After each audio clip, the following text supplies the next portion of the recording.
We're here and we're doing the check-in. We brought back some of our season 1 guests to kind of catch up with them, see how they're doing and what's changed since the last time we spoke.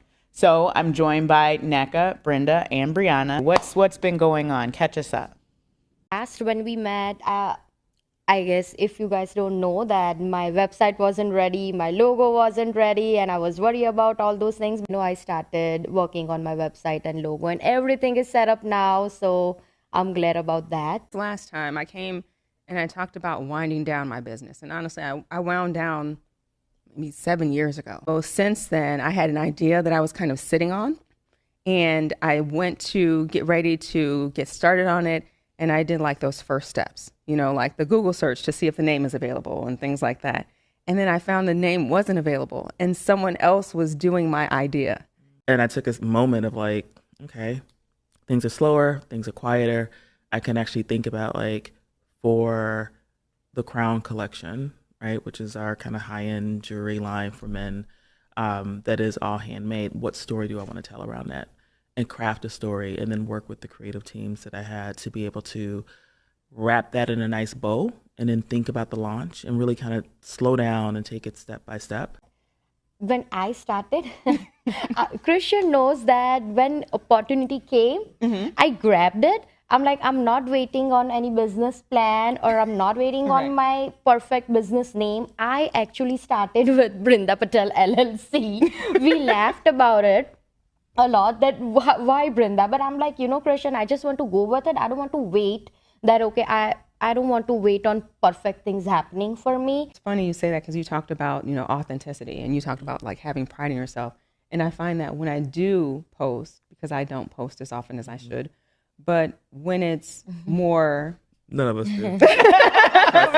It's like, it's so much work. And ad I saw on somebody's social media, they were like, that commercial where it just be like, it's 10 o'clock. Do you know where your kids are? Like, yes. That's how, we grew up. So it's like, I was out at 10. Like, I had business to tend to. 8. You're 8, 9, 10 years old. Like, yes, I'll get home when I get home. And those types of things, I think that, breaking out of that mode to understand that you don't have to be all of the things at once and really kind of learning that, accomplishing 4 things a day is still a win. And that question is, what's next for you? Welcome to Fyght Talk. My name is Christian Young.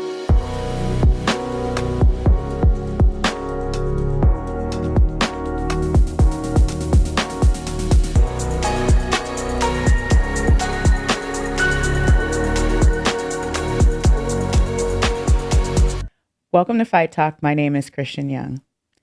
Today, we're going to be checking in. I'm really excited about this episode because we're going to be talking to some of the entrepreneurs that we spent time with in season 1 to see how they're doing, to understand how their businesses are functioning or how new businesses are being birthed.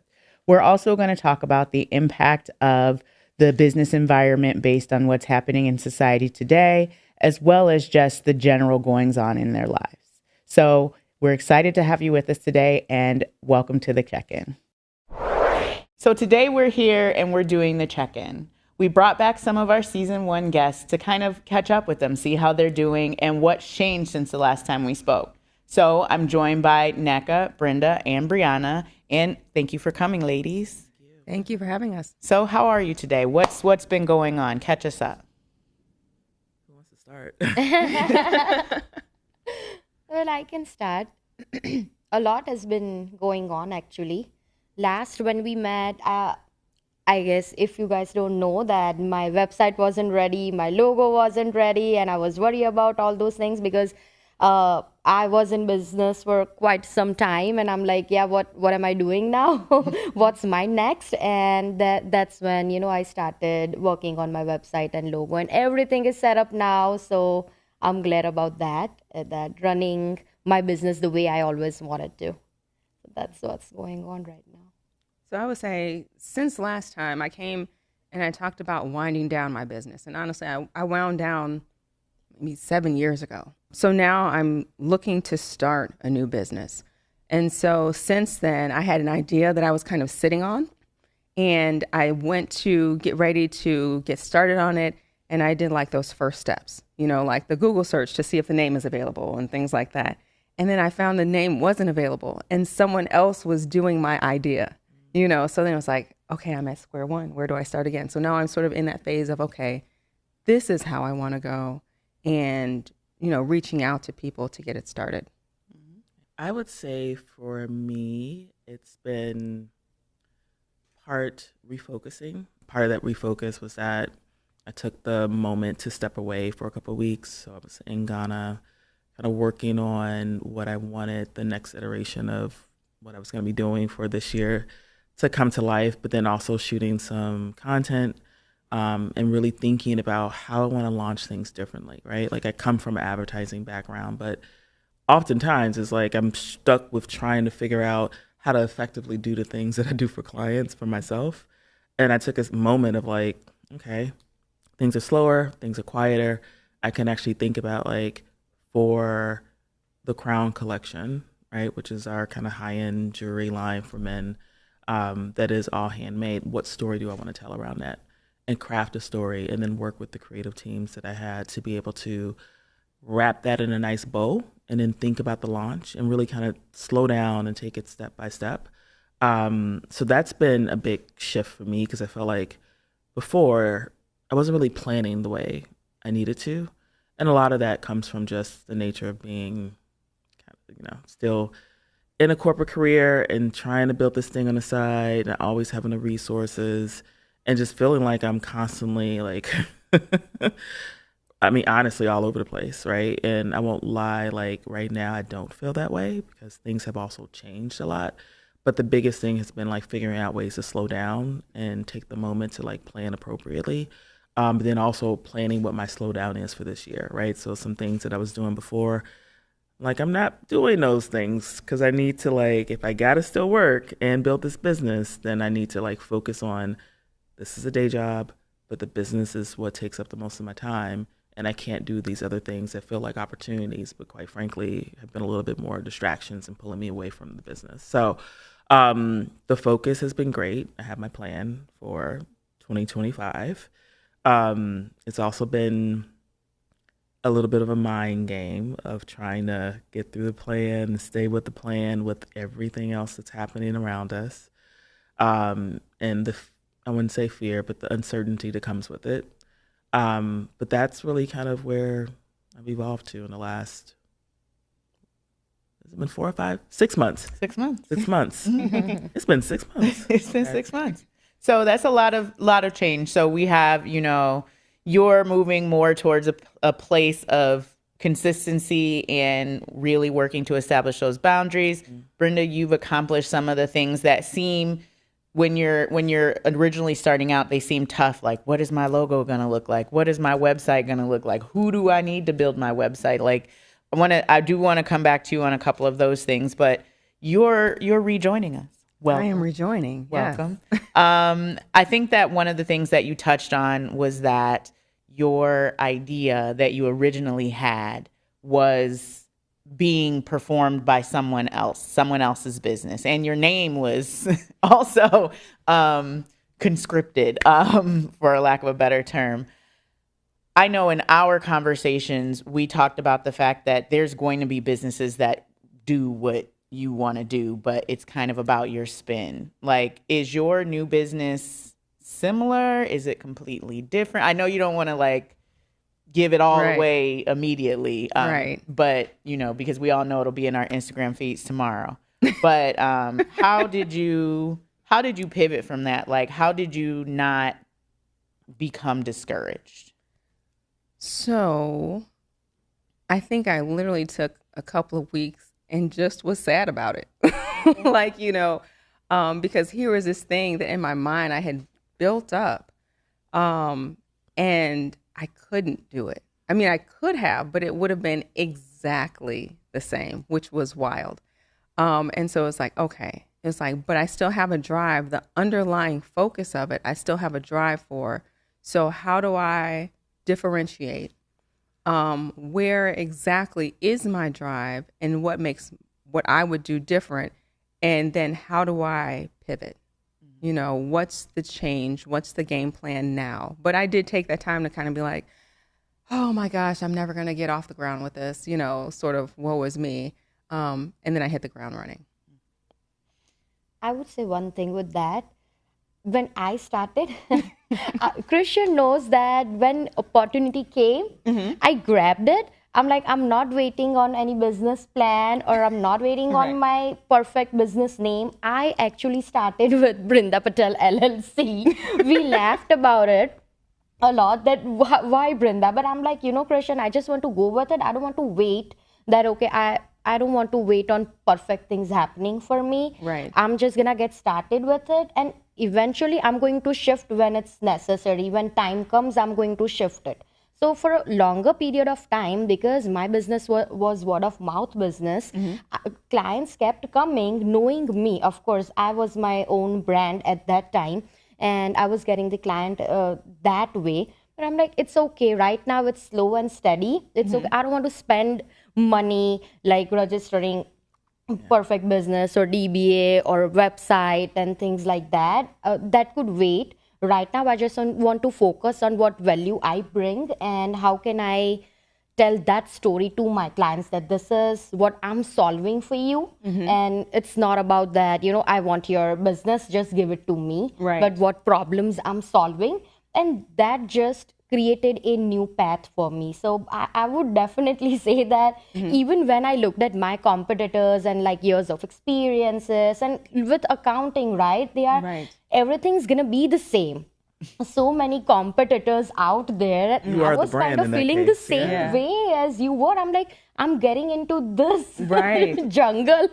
But then I realized that it's an ocean. Yeah. Where like you can thrive even with so many competitors. So you just have to get in and get your portion of water, how you want to refine it. And sometimes you just do need to like be your own proof of concept. Because I do think the overthinking, it was interesting to hear like you're restarting. Yeah. Because the idea of like, I thought many times like if I had to just start over, right? Like how would I do this differently, which I know we're going to talk about a little later, but just also being in a space where quite frankly, it feels like it's booming, right? It's like that, what is it? Some type of bias where the moment you start to look for something, you start to see it everywhere, right? Yes. And it becomes like, wait a minute, can I do this? They already exist. But it's the same thing with big brands. I have to remind myself, it's like you have about 1,000,000,001 mascara products that are actually made into big box stores.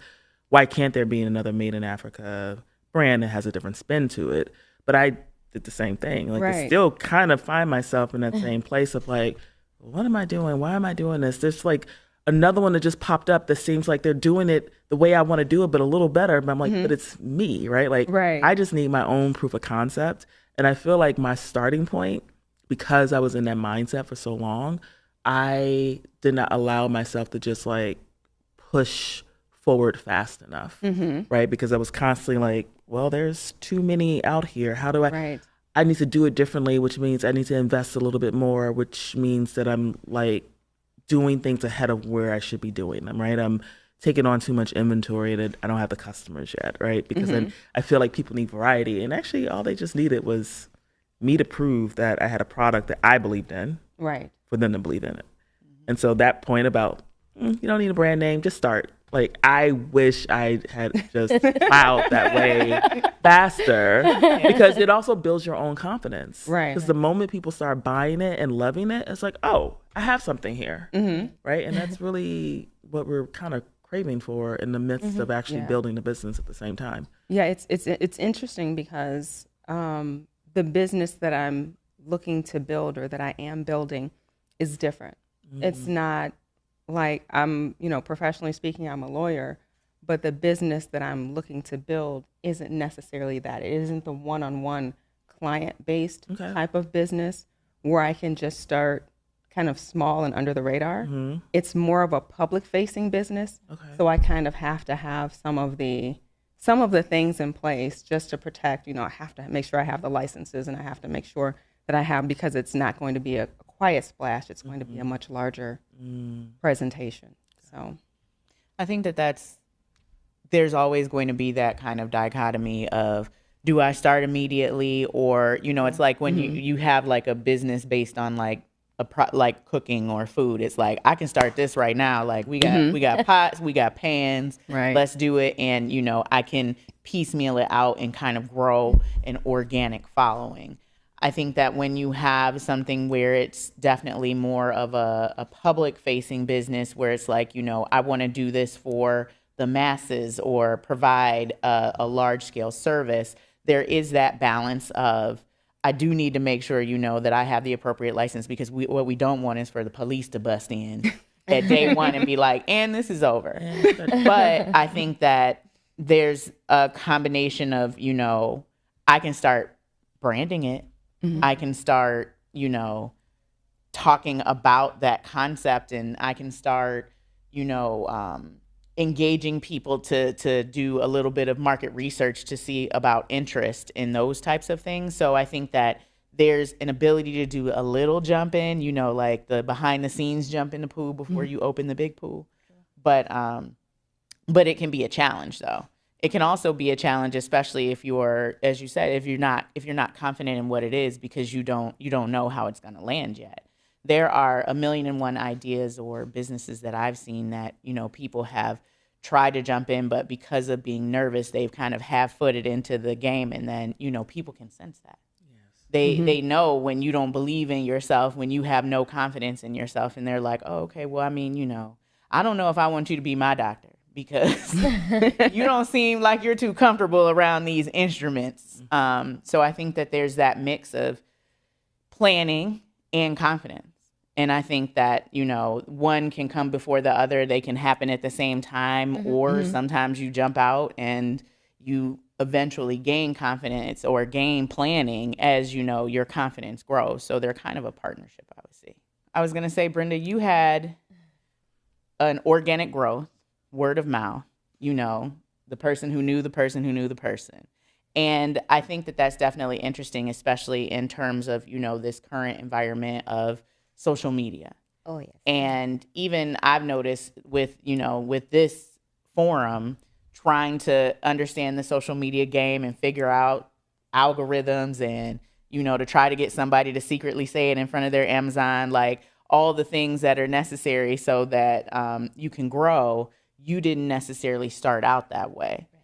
How did you find that balance of trying to figure out how you were going to enter that forum? And do you think that it's necessary for all businesses to kind of harness that social media? And I'm going to ask you that question too, Nneka, because you told us about these things.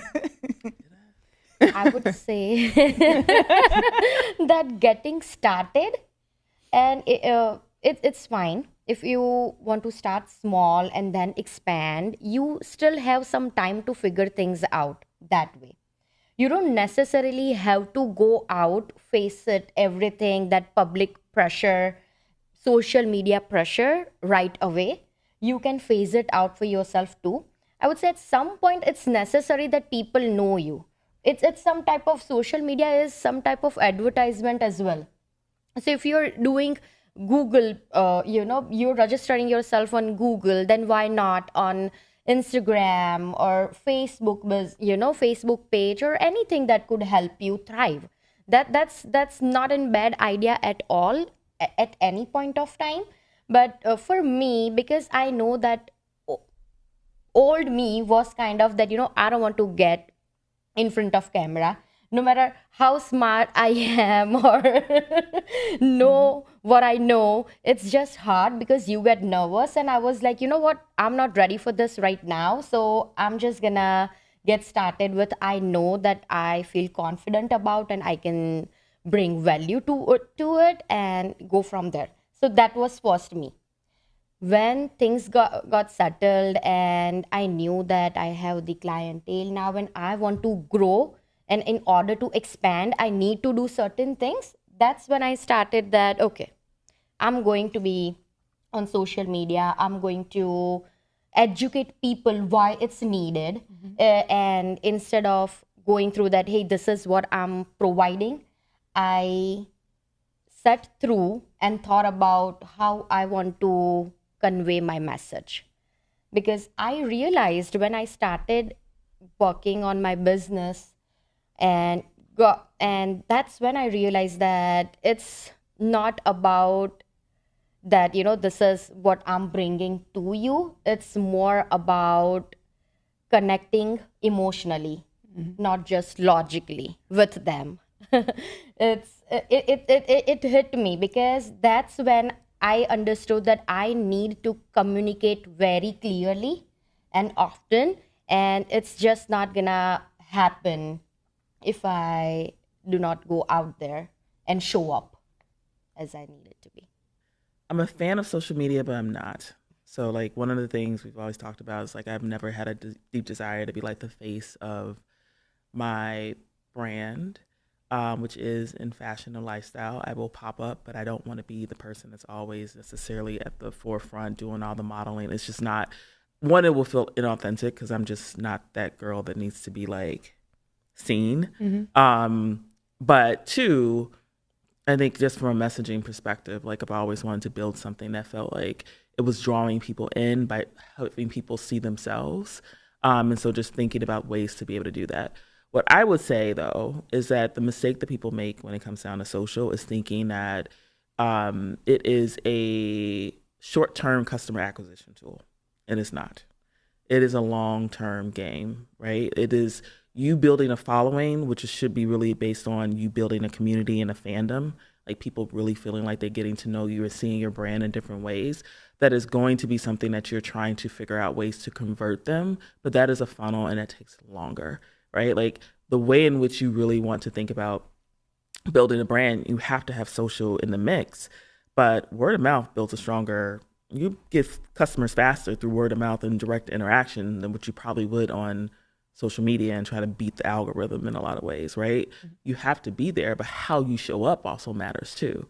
Because if you're in a professional services business, it's about building trust, Right. They need to be able to understand you come not just with a unique POV, but definitely a deep skill set in what you're doing. You're giving tips. You see a lot of lawyers that are giving different tips around the industries and the things that they're seeing with clients, and just really speaking to the needs that maybe people out there that's looking for someone that stumbles across their page and now it's like, oh, I've experienced that, or she gets it, or she seems very astute. Maybe now I want to go and look at this legal service and understand more about how I can work with them, right? But that is really driving that emotional connection for me in the fashion space. I want people to understand the value and the impact my brand is trying to have, right? Because it's not just about it's pretty clothing and beautiful fabrics. It's a story around what it means to be an ethical manufacturer. It's a story around what it means to be able to leverage the diaspora as a whole to be able to lift ourselves up, right? And I want to be able to produce more of that as a part of the content and not just the things that we're producing for you to actually sell. Because that's the reason why you buy, right? That I know I'm spending my dollars in a way that's going to be more than just having another thing hang in my closet, especially in a consumerism economy like this. But I gave back, or it's something about this brand that I can actually believe in, stand for, and I feel like I'm doing good in a very passive way when I spend my actual dollars, right? Or it's, being able to reflect the beauty in a dynamism, if that's the word, dynamic elements of an audience that often goes underrepresented, right? Like there are brands that have been built here in Chicago that have been able to center around Black women and give that sense of like pride and beauty and design and elegance. And it's like, oh, I see myself, right? They're not selling in those moments, right? Right. It's really about creating this sense of like community and an aesthetic that you can buy into, right? Now, whether that aesthetic is something around like the brand and what the mission is and how it's actually educating you in a way, but also inspiring you to be a part of the change that they're trying to create, or building trust because you feel heard and some of the things that the practitioners are putting out there to draw you into their company. We need to think about how we're leveraging social in a different way. We put a lot of emphasis on what becomes vanity metrics. I can't talk today. I'm so sorry. Vanity metrics around how many followers you have, right? But I know on the big brand side that you see a lot of people with a lot of big followings that don't have real community built around them. They can't draw people in, Right. Yeah. and they're not converting people, Right. right? So every time I think about it, it's like, okay, I want to drop a campaign on social. It has to be more than just me posting on Instagram or figuring out how to make it matter on TikTok, because at the end of the day, I didn't spend all this money on marketing and product for it to just be pretty, get some likes, but nobody comes to the website to actually buy, right? So when you think about social, it's like, well, how do I take these followers and pull them into my newsletter? And then how am I constantly talking to them in my newsletter? Also, how am I talking to them beyond Facebook and I won't say the other one, Instagram and TikTok? I'm like, Twitter, X, Right. no. But LinkedIn, right? Especially in professional services. And this is the one thing that, like, when I say focus for me this year, it's like a huge part of what Love Dot really stands for is this sense of being able to help people understand the broader opportunity of kind of leaning back into the tradition and opening up African enterprise. I can do that on LinkedIn, right? I can have a newsletter. I can reach an audience there too. So it's really thinking about your channels in a much different way, especially when you're also trying to scale and you never know where your exposure is really going to come from. Scaling can come probably from a couple of different ways, not just people buying more of your product, but also you getting aligned to the right partners, the right, organizations that are doing things that are in parallel to what ultimately your vision is. So that's how I've been thinking about social. It's like, I need to have it. I want to tell stories. It's a storytelling platform for me, right? How do I tell better stories? I have a lot of things like etched out on paper that I will be rolling out because I'm really trying to pivot in that space. But for me, I really want the word of mouth. I want to be able to find different ways to, whether it's, retail partnerships or I'm at different pop-ups, right? Pulling people in that way, having someone buy and letting also those individuals become my fans and my people who evangelize me and pull their friends into purchasing the brand, right? So it has a role. I struggle with people really thinking that like I have to always post. Should be posting on social, but like the intent of the post leading to a conversion doesn't always happen. You have to have so many other things around for that to actually happen. It's funny you say that because you talked about, authenticity and you talked about like having pride in yourself. And I find that when I do post, because I don't post as often as I should, but when it's more... None of us do. You don't. like, even that takes planning though. It does take planning, but it's like, connecting with people on a people basis.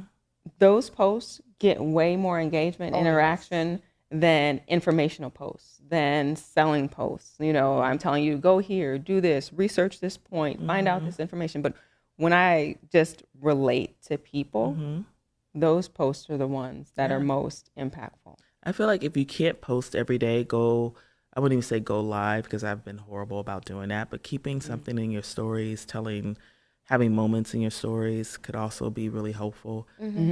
It's also, it just takes a lot of planning too, because if you're working and building a business, especially if you have a demanding job, it takes some very intentional planning of this will be my day where I do all my things and I have content that then can live for multiple days for the month. But then you have the moment of like, well, who's going to post it? And who's going to...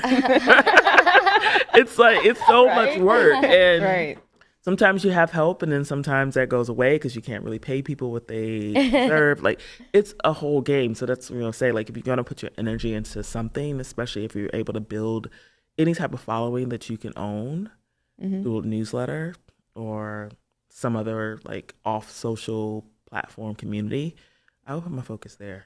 Yeah. Also, at this point with these platforms, you gotta own your audience. They own it. Definitely. You don't. Yeah. Definitely. So that's my big push right now. And you know what? I would like to add one thing is that before you even get started on any platforms, just think about what your key performance indicators are going to be. It doesn't have to be like, not necessarily for some businesses, it's about having more followers. Not for me, right? For me, it's about creating that organic flow of information, creating that experience, right? And for me to be able to communicate that this is what I am trying to create with you, and to support you, things like that. So it's very important that whether you're on LinkedIn or on Instagram, what is your key performance indicators, KPIs are, set that.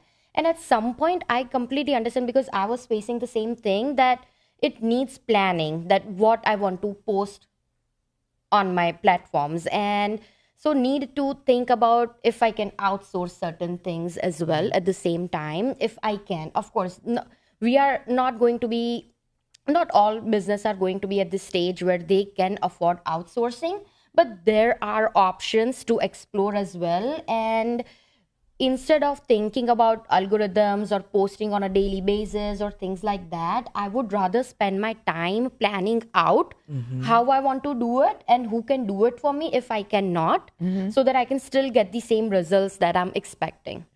Right. So that So maybe let's could be a pivot game changer too. Let's pivot a little bit, because I was just thinking through as I look at all of you, and everyone's in a bit of a different space business wise, but also on the personal perspective.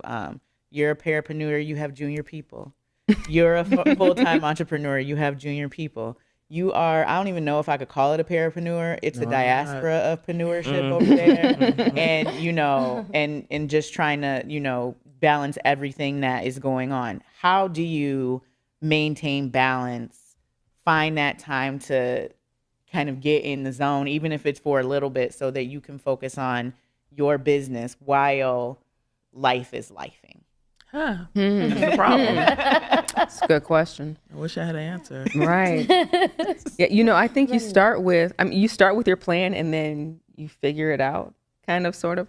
So it's like, setting aside a certain amount of time each day to say, I'm going to at least think about this or put some work into this. Or setting aside as a parapreneur, someone who's, working full time and then trying to get this off the ground. It's like, you know what? Saturday morning, if I'm, if I'm not doing something for the little people, right? But Saturday morning is like when I'm going to sit down and take a block of time, because everyone else is sleeping in. I have no demands on my time. Let me, take this time, and this is business time, but really just setting it aside. And then, of course, as you said, life is lifing, right? And so then you kind of say, well, I thought I was going to have 4 hours Saturday morning, but I have 2, but I have another hour and a half on Friday evening, because, but really making a dedicated effort to start with a plan at least. Yeah, kind of taking a rest, not as a leisure, but part of a process, kind of, that you need to take this time for yourself, just so that maybe you can sustain this momentum when no one's clapping. Right. You started it, it's hard, you had your wins, you had your failures, but then just to reconnect with yourself so that you can make sure that you have what you are trying to maintain and trying to sustain, and you are doing something to grow. But at this point of time, you just have to rest so that you can think about it afterwards, and don't take it as a leisure, but take it as that this is needed for you to bring out best of yourself. Yes. So this is something I struggle with, and it was something that at the beginning of this year I said I was going to get a handle on, because I had to do some soul searching to figure out, like, I use like a lot, I just noticed that, but figure out exactly how I wanted to approach the things that I claim I desire, but I have not seen progress in. And, huge part of entrepreneurship is having some really hard conversations with yourself. I think that's a huge part of any type of growth in any field, whether you're an entrepreneur or you're just going down the corporate route. But I've been having a lot of hard conversations with myself in the last year and a half. And one of them was around how I'm dedicating myself to the things that I claim I want. And the frustrations that I tend to have when I don't see those things. But it becomes a question of, are you actually doing the things that you're supposed to be doing to get there, right? Right. And where I landed was the fact that from a lifestyle perspective, and by no means is my lifestyle crappy, but it lacked a lot of discipline. thinking that, oh, I need to be motivated. No, you need to be disciplined, right? And that discipline doesn't start necessarily in your business. It's a reflection of who you are. Your business is a reflection of who you are, right? And so where that began for me was this year, it was like, look, certain things I'm going to do consistently every week, regardless if I want to do them or not, but they're for me. And I'm hoping to see that also translate into things that I'm now doing around my business. So the personal things became a 1-day fast every week, right? Because part of it was like just getting to a place of clarity, sun up to sundown, not eating any food, just drinking natural juices and water, right? And leaning in those moments of just trying to get consistent with, like, from a body perspective, allowing my body to reset, but then also the mental toughness of when I'm stressed at work and all I want to do is like gnaw on something, like being able to reframe those moments differently, right? The other thing was getting more into my body and realizing that half the time I don't feel like getting up and doing the thing unless you do. Knowing that if I'm up at 5 a.m., I got 2 hours to work on my own stuff before then I transition into my day job. And then I could work a little bit at night after taking a little bit of a break for myself. Couldn't do it because I was too exhausted all the time, right? And so it became a moment of like, well, how do I incorporate more exercise and cleaner eating into my diet, into my lifestyle? So it became Monday mornings, 7 a.m., working out with a trainer, Friday afternoons, working out with a trainer, and in between, making sure like I'm doing more of the body and the self work, not to lose weight or do anything, but just to get the discipline of like understanding when I'm feeling stressed and I move my body, or when I'm just doing things that are really feeding me, I get more energy into my day. Right? So that's opened the door and forcing me to do things differently, because you need to go to bed at a certain time, right? Right. So you can't just work and fall asleep on your laptop thinking you're being productive and you're really not, right? And so it became those moments of lifestyle change, which I can say like 4 months into the year, I've been consistent. This is 4 months into the year, almost. Three. Almost. One day away. But I've been consistent with that, right? And now it's like, okay, that's the baseline, then how do you start to amp it up a little bit more and more? But what that opened the door for, particularly as I started moving into February, my Saturday mornings are typically I'm on a call with, whether it's some of the creative folks that I work with in Ghana or the partner that I have in South Africa we're planning, like I'm just getting things in order, and I'm using my weekend mornings a little bit different, right? And consistent with that, because it was always the weekends for me for the most part, but I'm being consistent with it.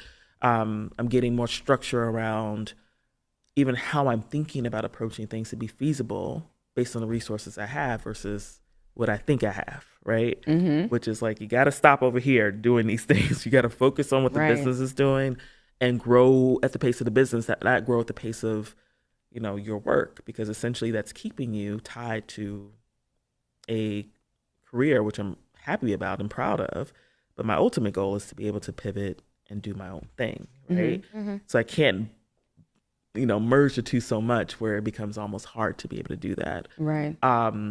But then and I'm in a little bit of a weird season because I had a little bit of a job transition at the beginning of this year, where the time that I was pretty diligent about carving out parts of my weekdays to say I need at least an hour every day to do something for myself, right?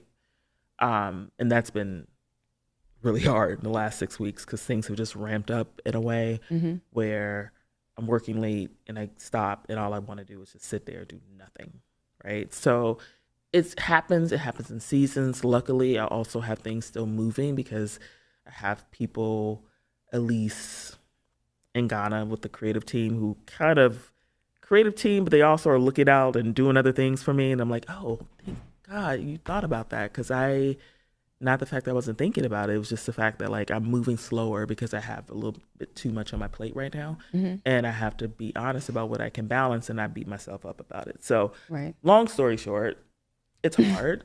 I don't think I have a full answer for you. But those are all the things, and it's the real stories about what it means to try to do something that's completely in many ways outside of what you know. I do not have a fashion background. Right. I love business, I love strategy, and I love design. And even then, sometimes I'm like, well, should I go and take some fashion courses? Which I probably should, and I am this year, just to make sure that I understand the ins and outs of how things work.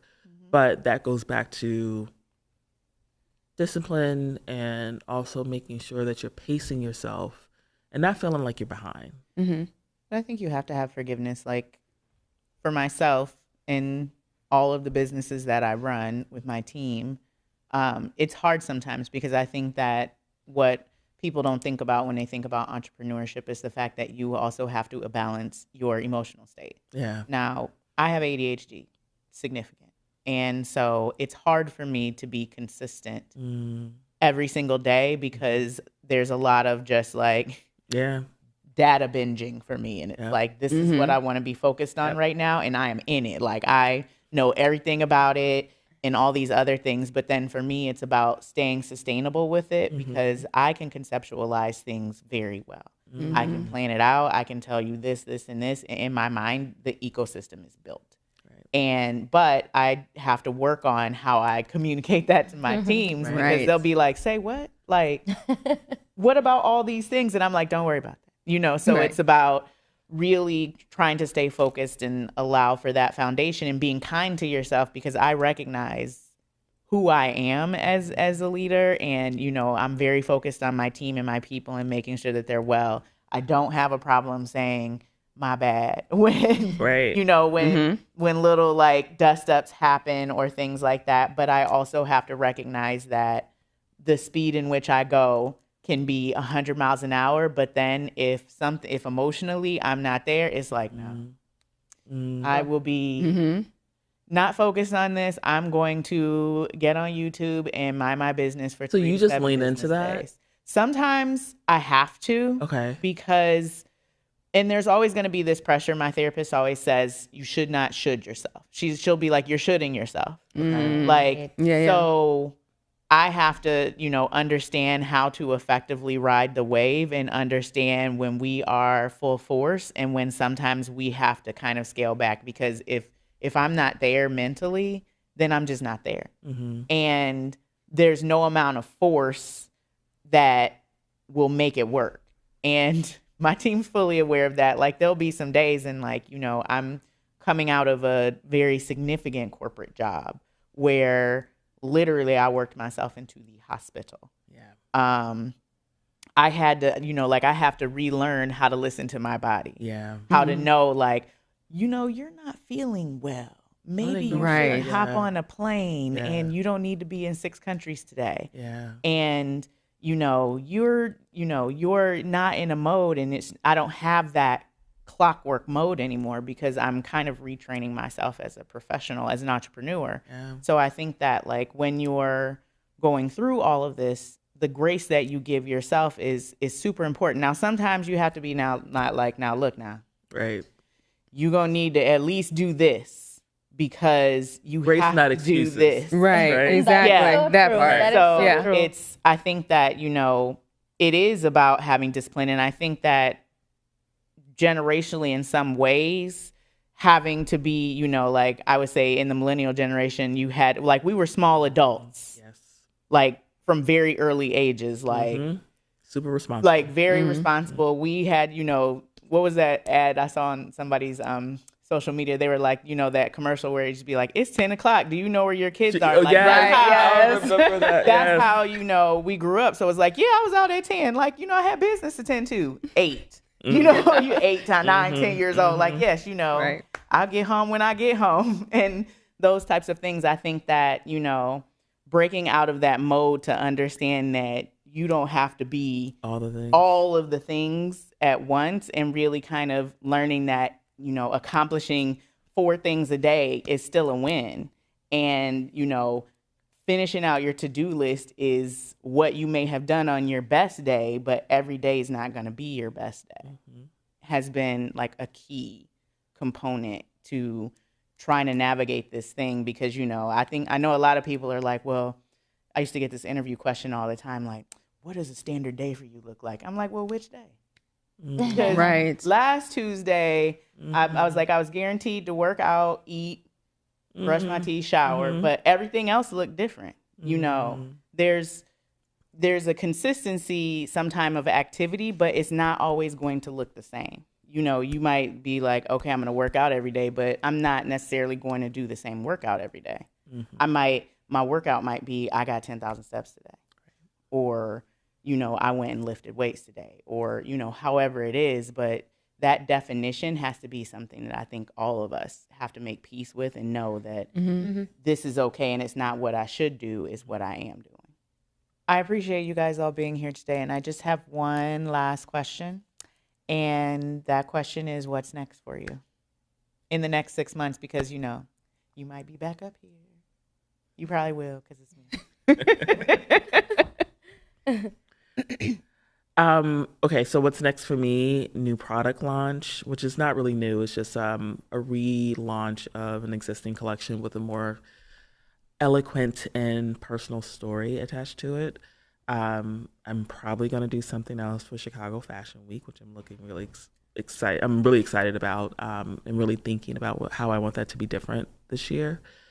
And I am lucky enough to have a retail partner in Oak Park that has been great so far. They just opened up Style Society, and that has been a great experience so far, of just being able to have a touch point to meet people, talk about the brand, get them to actually see and experience the product as a whole.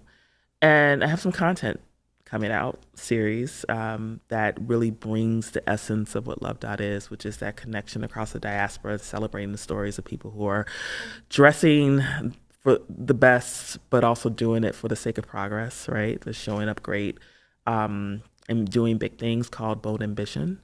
And we're shooting that and going to be launching that soon, to be able to build out a more thoughtful YouTube channel that tells more stories across the diaspora, but also within the textile space as a whole. So that's what's next. As I said before, it's more about building a sustainable business, which is for not just me, but for my clients as well, building more tools and experiences for the people who I serve, and go from there. Pivoting, if I have to pivot, I will. But I'm looking forward for it. So I'm looking to have my first education event within the next 6 months. So hopefully you'll be seeing more about that. You can follow me on LinkedIn, as I'll be sort of leading up to what that first event is going to be, and just jumping out there. So I'm excited. So thank you, ladies, for sharing with us today. We were excited to check in and see how things were moving along, and look forward to checking in with you again at some point in the future. Thanks. Thank you. Thanks for having us back.